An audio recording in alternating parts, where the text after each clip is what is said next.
Saya ingin bertanya Ustaz, mungkin perihal takdir tadi ya. Jadi pertanyaan saya ialah, bagaimana memahami surah Al-Baqarah ayat 286 yang berbunyi, Allah tidak membebani seseorang menunaikan sesuai dengan kesanggupannya. Tapi di dalam realita kehidupan, contohnya seperti ini. Ada seseorang meninggal karena penyakit kanker, dia menahan sakit sampai meninggal.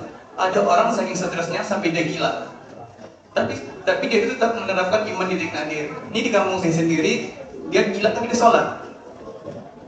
Apakah Allah menguji mereka dengan sakit tapi mereka tidak tahan? Sedangkan di ayat tersebut Allah tidak menguji mereka sesuai dengan kesanggupannya. Kita kan tahu nih, manusia diuji sesuai dengan tahap intoleransi, kesabaran, dan kesulitan mereka masing-masing. Mohon penjelasannya Ustaz. Terima kasih. Baik, saya langsung ya supaya tidak terjeda dan feel-nya bisa didapatkan. Saya ingin cerita sedikit Mas. Satu kali di awal saya pulang ke Indonesia dan saya kemudian mengajar di Bekasi.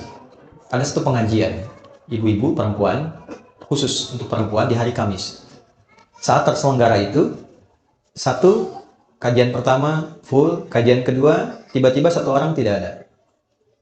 Kemudian di belakang, menarik ya, mulai menangis. Saya tanya kenapa di belakang menangis? Ibu itu menjawab, Ustadz, si Fulana tidak bisa bersama kita karena sedang berjuang sakit. Mohon doa. Baik, saya bilang kita doakan setelah selesai kajian ya. Begitu kemudian saya lanjutkan, jeda sebentar, nggak sampai 5 menit, di belakang terisak. Saya tanya, kenapa Bu? Ternyata yang tadi kita akan doakan sudah meninggal dunia. Inna lillahi wa inna ilaihi raji'un. Baik. Setelah itu singkatnya, malam kami datang takziah. Anda tahu apa yang terjadi? Ibu dan Bapak, teman-teman semua, luar biasanya. Beliau itu profesinya seorang pramugari. Dalam pramugari profesi yang beliau jalani, tentu banyak kegiatan-kegiatan keduniaan yang terjadi, sehingga juga untuk berhijab pun dulu belum punya kesempatan, pergaulan juga luar biasa. Di ujung hidupnya, Mas, ini yang penting saya sampaikan, dia memutuskan untuk berhenti, selesai, dan dia aktifasikan sisa hidupnya untuk memperdalam Islam. Dia ikut pengajian untuk merubah dirinya.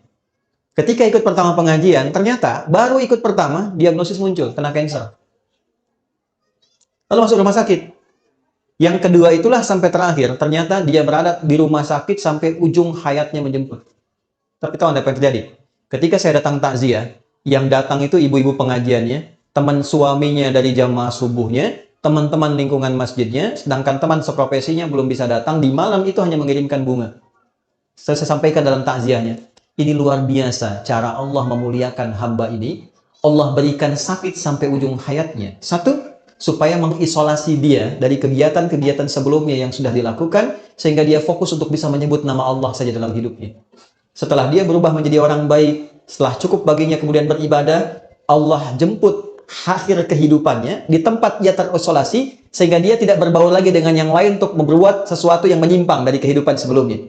Maka apa yang terjadi? Dijemputlah dia dalam keadaan yang baik, dosa-dosanya digugurkan, diberikan pahala yang kuat untuk dirinya, dan yang terakhir yang paling indah, bahkan dimuliakan dan diantarkan oleh tempat-tempat di lingkungan pengajiannya. Yang mau saya katakan apa? Semua apa yang Allah telah tetapkan, yang kita lihat sekarang itu cuma namanya saja. Sakit, kena kanker, kena tumor, macam-macam. Pada hakikatnya, semua itu ujian hidup. Oke? Satu dulu itu. Pada hakikatnya, semua itu ujian apa? Ujian hidup. Nah, semua bentuk ujian itu, apapun yang dialami, feel-nya pasti sama. Yang sakit misalnya, divonis dengan kanker. Yang baru dipecat dari, misalnya pekerjaannya. Sama-sama terasa, vonis itu kan menyakitkan kan? Sama-sama terasa nggak enak ya? Sama-sama terasa gelap kan? Substansinya sama, diuji dengan nama yang berbeda, tapi dengan rasa yang serupa. Semua kita dalam hidup akan mengalami peristiwa-peristiwa ujian-ujian itu dengan dua tujuan. Satu, ini yang saya ingin maksudkan. Nanti saya kembalikan ke Quran surah kedua ayat 286. Satu, supaya dalam perjalanan hidup itu, satu, kita bisa kenal Allah. Ini. Semua yang kita alami itu tujuan akhirnya untuk mengenal Allah. Anda belajar sepintar apapun, tujuan Anda diberi ilmu sampai sedemikian pintar supaya kenal Tuhan. Makanya disebutnya ilmun, ain lam mim, ketika dikerjakan jadi amal, ain mim lam, objeknya alam, ain alif lam. Ain alif lam, alam itu artinya tanda dalam bahasa Arab, tanda yang mengenalkan pada Tuhan. Kalau dijamakkan jadi alamin. Kita declare dalam salat alhamdulillahi rabbil alamin. Nah, sebanyak-banyaknya ilmu itu untuk kenal Tuhan. Sampai kalau lihat langit itu kita tahu, oh betapa indahnya Allah menciptakan ini. Begitu lihat lautan, betapa luar biasanya Allah menciptakan ini. Kalau cuma kita sampai hanya menyimpulkan lautnya bagus, bintangnya bagus, itu baru luarnya. Belum sampai ke titik ilmunya. Itu ada di Quran, surah ketiga, ayat 190 sampai dengan ayat 200-nya. Nah, dari kita mulai menapaki hidup, tujuan terbesarnya kenal Tuhan. Anda kerja sampai kaya, sampai punya harta dan sebagainya. Silahkan. Tapi kalau sampai banyak harta nggak kenal Allah, ada sesuatu yang salah dalam episode kehidupan itu. Nah, ada orang-orang yang dikenalkan lewat sifat sukacita, suka. Hal-hal yang cenderung disukai. Dan bercita-cita untuk mendapatkan itu. Pintar, kaya, punya kedudukan. Ujungnya apa? Kenal Tuhan. Gimana caranya dengan harta itu kita dekat dengan Allah?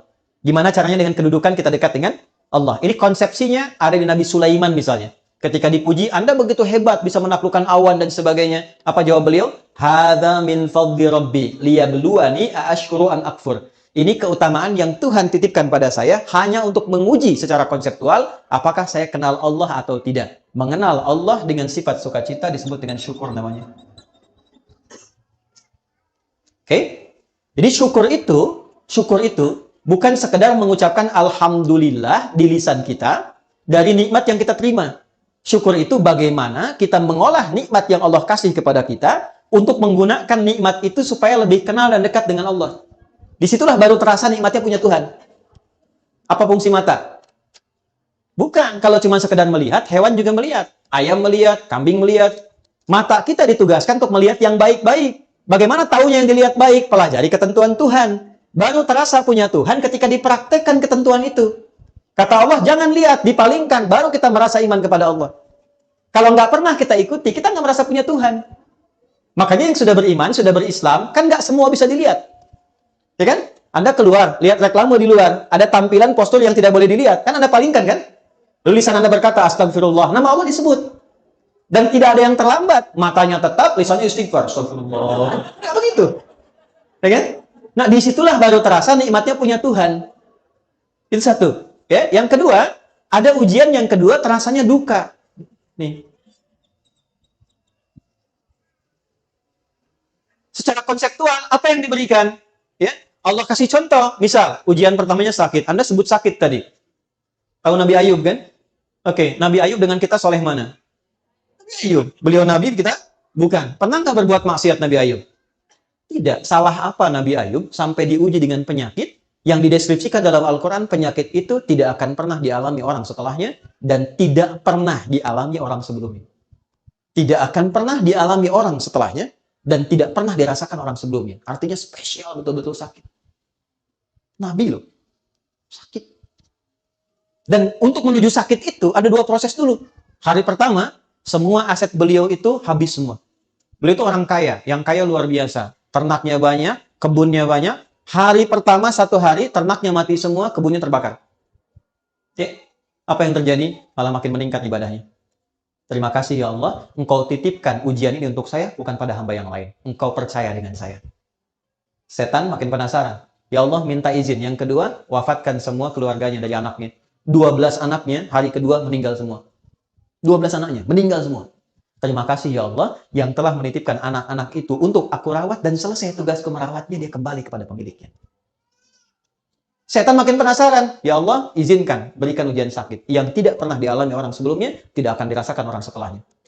Ya, yang kalau di tafsir-tafsir itu agak berlebihan. Sampai ada binatang macam-macam, mau sholat dilepas dulu, itu agak berlebihan. Intinya sakit yang luar biasa. Apa yang terjadi? Malah nambah lagi ibadahnya. Sampai pada titik puncaknya. Nah ini poinnya. Quran surah 21 ayat 83 sampai 84. Ini nanti jadi ijazah yang kita bisa teruskan pada pertanyaan Anda tadi.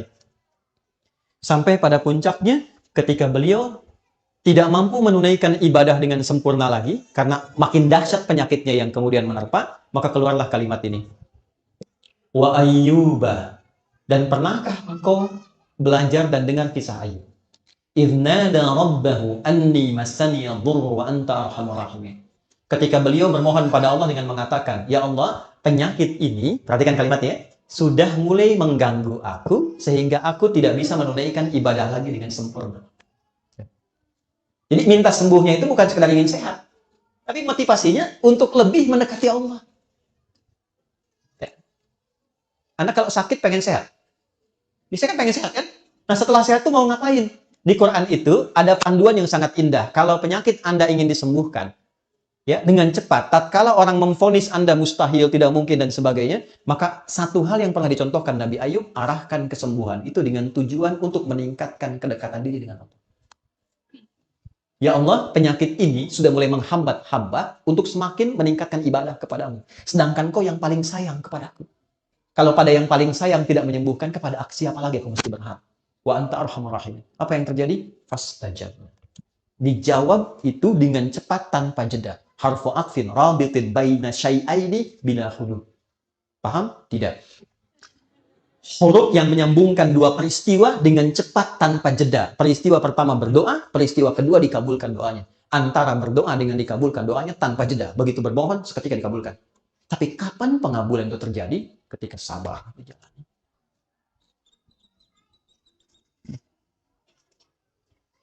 Istrinya berkata begini, Papa, kalau bahasa kita ya, Papa kan Nabi, Rasul. Minta aja sama Allah sembuh. Nggak minta kaya, minta sembuh, pasti dikabulkan. Apa jawab Nabi Ayub? Swes, jawabnya apa? Kata Nabi Ayub gini, Mah, berapa lama kita ini kaya? Ada riwayat mengatakan 70 tahun, ada riwayat mengatakan 20 tahun. Berapa lama kita sehat? 20 tahun. Berapa lama kita diuji sakit? 15 tahun. Nanti sajalah, saat sakitnya sama dengan ujian sehatnya. Selama 20 tahun, baru aku minta kepada Allah. Aku malu diuji sehat 20 tahun, diuji keberkahan 20 tahun, baru diuji sakit, sabarnya belum optimal, aku sudah minta kepada Allah. Nanti saja, kalau sudah sama ujian sakit dengan sehatnya, baru aku minta. Tapi ini bukan level yang kita harus tiru gitu kan? Tidak, bukan begitu maksudnya. Saya ingin tunjukkan bagaimana beliau mengelola implementasi sabar dalam kehidupan. Jadi ketika seseorang bisa melihat syukur dan sabar, dua anugerah yang ditampilkan untuk mengenal Allah, disitulah semua jadi netral. Ini yang dimaksud hadis Nabi dalam Sahih Al-Bukhari, ajaban li amril mu'min. Orang Islam itu kalau imannya sudah mulai meningkat, akan terjadi peristiwa yang mengagumkan. Apa yang terjadi? Jika dia merasakan senang, dia bersyukur. Jika dia diuji dengan musibah yang terasa duka, dia bersabar. Sehingga semua terlihat netral untuk mengenal dan mendekat kepada Allah Subhanahu wa Ta'ala. Makanya ada ulama yang biasa sakit. Begitu tidak sakit, dia nangis. Kenapa Anda menangis? Padahal kan Anda sehat. Saya khawatir ketika Allah tidak memberi saya sakit di pekan ini, Allah sedang meninggalkan saya. Saking pahamnya dengan esensi kehidupan. Jadi yang pertama yang ingin saya katakan, kita jangan simpulkan bahwa ayat Allah tidak mungkin menguji seorang hamba di luar batas kesanggupannya dengan menerapkan ayat itu kepada orang yang divonis penyakit tertentu dan terlihat kemudian dia berekspresi seakan-akan dia tidak sanggup menahannya. Kalimat yang kita jawab dengan itu justru kita balik. Maha suci Allah yang telah menitipkan itu kepada beliau dimaksud, yang belum tentu ketika diberikan kepada saya belum tentu bisa sanggup untuk menahannya. Yang diberikan kepada orang lain belum tentu sanggup menjalaninya. Diberikan kepada hamba yang ini, karena dipilih dia dengan itu, satu, meningkatkan kesabarannya. Dia dapat peluang ibadah. Jadi kalau Anda menghadapi apapun, persepsikan itu dalam bahasa Quran, satu, sebagai peluang ibadah, untuk mengenal dan mendekat kepada Allah, dengan apa yang khusus diberikan pada kita, bukan pada orang lain. Ini mahal. Di situ kita sering berdoa kan? Di situ kita sering sebut namanya. Berapa banyak yang dinilai? Di situ kita simpulkan untuk kreatif, menjalani hidup dengan baik. Di situ kita simpulkan untuk tidak memanfaatkan waktu dengan baik, tidak sia-sia lagi. Mahal. Yang belum tentu kita dapatkan itu pada situasi yang orang sebut dengan kata-kata dia sehat. Jadi pada akhirnya, sakit dan sehat itu hanya titipan dari Allah untuk semakin meningkatkan ibadah kita kepada bagian pertama ini. Dua. Sebentar, maksudnya yang kedua tadi kan saya jawab dua. Di satu bagian, jadi satu bagian yang pertama saya kembalikan, la yukallifullahu nafsan illa wus'aha, bukan dipahami dari ekspresi hambanya, tapi dipahami dari perspektif Allahnya ketika memberi. Allah menilai dia sanggup menjalani itu sampai titik yang diberikan oleh Allah untuk bisa menanggungnya. Adapun yang didapatkan dari situ adalah hikmah. Jelas hikmahnya kemana? Karena itu gini, cara bersikapnya diberikan oleh Allah apapun terima dulu. Cara bersikapnya itu. Katakan pada diri kita, terima kasih ya Allah yang telah menitipkan ini kepada saya, bukan pada yang lain, karena engkau menilai aku sanggup menjalaninya. Setelah itu yang kedua, kenali Allah dengan petunjuk-petunjuk yang diberikan kepada kita lewat pemberian itu. Jadi kalau sakit, belajar hikmahnya tentang ayat-ayat sakit. Jangan Anda sakit, belajar yang dikaji tentang ayat-ayat bisnis. Nggak nyambung. Pelajari Nabi Ayub, Nabi Ibrahim ketika sakit bagaimana, ya. Dan yang kedua tadi yang ingin saya sampaikan, supaya kita bisa menikmati proses ikhtiar di dalamnya, sehingga mengumpulkan banyak pahala yang mungkin bisa kita yang tidak ditemukan dalam kondisi apa? Sehat. Jadi semua netral terlihatnya. Allahu a'lam bishawab.